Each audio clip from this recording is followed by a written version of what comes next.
of what we call the addictive mode. I began to lose money and lose money. And then all of a sudden, I was gambling out of desperation. I was gambling because I was trying to chase that money that I was beginning to lose. I wasn't winning money anymore. Now, one of the things about problem gamblers is that you don't realize they have a problem until it's too late, until all the damage is done. If a man came in here staggering, reeking of alcohol, again, as Mr. Galassini shared with us earlier, you'd say, boy, that person's got a problem with alcohol. But you're not going to see somebody walk in here with dice in their eyes, or slot machines dangling from their ears, or this arm reflex type of a thing. And so, for problem gamblers, it's called the hidden disease, because until everything finally blows up in your face, then all the damage has already been done. I was ordained in 1983. I pastored the same church for 10 years. My parents were pillars of support. My dad helped me with all the construction on the church building. But yet I continued to want to have everything the easy way. And people tried over and over and over to say to me, you know, maybe you should back off of this. Maybe this is starting to be a problem for you. One of the biggest defense mechanisms that a problem gambler has is that old defense mechanism of denial. I don't have a problem. I'm okay with this. I got this under control. I appreciate your concern, but everything's fine, and yet everything wasn't fine. I was missing one mortgage payment, and then I was missing another mortgage payment, and then I was missing another mortgage payment. But all the time, my addiction kept telling me, hey, it's okay. You've got this under control. The next time you get some money, you'll be able to go back, make that big win. Make that big win, and all the problems will be gone and taken care of. I was an escape gambler. When I went into the casino, it was like walking into my very own self-made Disneyland. I could walk into the casino, check all my problems in at the front door. Here you go. I don't want to hear about how the pastor wasn't able to do things this week. I don't want to hear about how I got to work 2 or 3 jobs. I don't want to hear about all the problems at home because of money. I just want to be able to go in and gamble. The money was important because, you see, for a compulsive gambler, money is the drug of choice. And as long as someone will pay, the gambler will play. There were times, ladies and gentlemen, there were times when God literally got in my face and said, Brother Roger, what are you doing? And I just refused to listen because I cared more about the addiction than I did my own ministry. And a couple times that stand out in my mind, one evening I was driving at 9 o'clock at night down to the casino at State Line. My wife knew I was going that night because I guess I had told her, honey, I think I'm going to drive out to State Line and go gamble for a few hours. And it's, you know, I just enjoyed doing that. And my wife didn't see anything wrong with it. Why should she? She calls me on the phone and she says, Roger, we got a problem. And I said, what's the problem?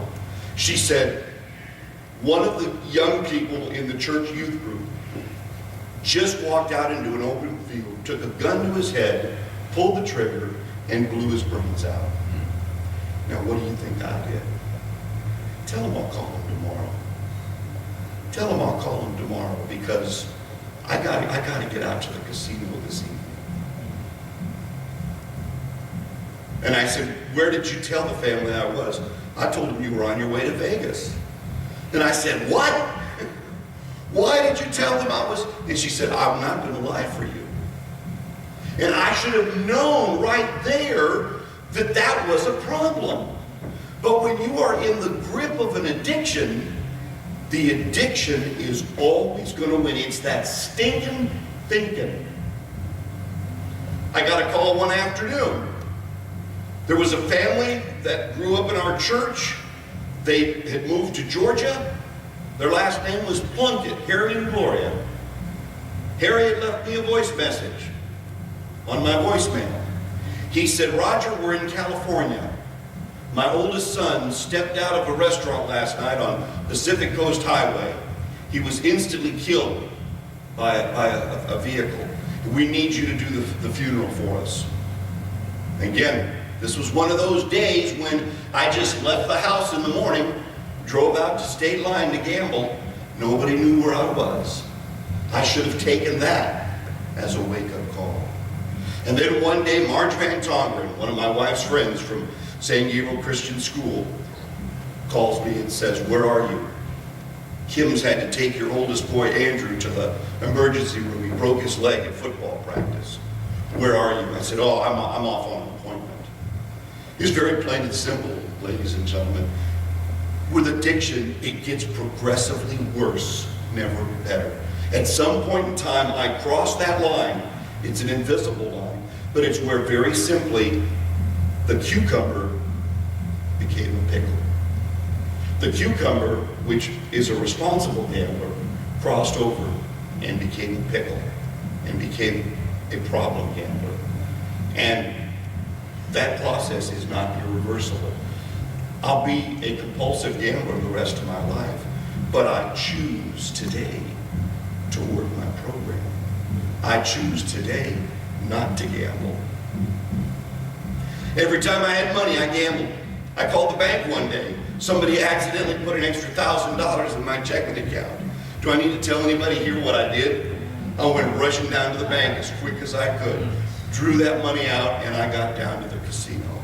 Funny thing was, I lost it, because if you're a problem gambler, you never are going to win that big win. Oh, I had some winning days, but I had mostly losing years. And the bank called a couple days later and they said, "Mr. Olsen, we accidentally put $1,000 in your checking account by mistake, but you know, it's really weird that money's gone." And then now I had to frantically and out of desperation do what I always did. Make up a story, go to somebody, tell a lie, rob Peter to pay Paul to put that $1,000 back in the checking account. There were times that I missed work simply because I sat at my desk and I obsessed over how was I going to get to the casino to make that next bet. How was I going to get there to try to get back some of this money? If I can just hit the big win, I can get the house out of foreclosure. And my wife didn't know a thing about any of this going on. And so out of desperation, I chose to candidate for a church in Alaska. You know, isn't it amazing how when we get into a problem, God becomes our best excuse? Well, the Lord told me it was time to leave that little church in San Gabriel, and it was time to move on to bigger and better things. So I'm going off to Alaska to help the Indian tribe there on the island of Metlakatla.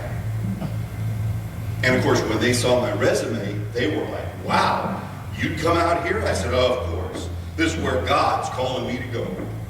And they said, "Well, fine, here's a check for $3,500 for travel expenses." Man, I couldn't get to the bank fast enough. I got that check cashed. I got down to the casino. Again, I lost every penny of it because I'm a problem gambler. And a few months later, I get a phone call from a pastor saying, "Hey, where are you? You're supposed to be here." I said, "I don't have the money." "Well, what happened to the money?" And for the first time, I had to finally come clean and say, "I have a gambling problem." And my wife was driving me to the airport. The church there in Alaska at least said, "Well, we'll fly you out here. At least get out here and start ministering to the people." And while we were driving to the airport, I was sobbing, I was crying, I was hysterical. I was telling my wife, "Kim, there's something I got to tell you, but it is just so hard and it is just so terrifying for me that I could not say it." And what I needed to tell her was, we had gone 13 months without me making a mortgage payment. And so while I was sitting in my pastor's office in Alaska, and I'm talking to my wife on the phone, I hear the knock at the door. Yes, ma'am, we're here to tell you that your house has been sold to the bank. We're going to be foreclosing on it. We're going to be putting you out on the street. That's what addiction does to people. When my father asked my wife, how is it that I could go 13 months without making a mortgage payment, she said, I trusted him. I trusted him. And that was the problem. I had no accountability.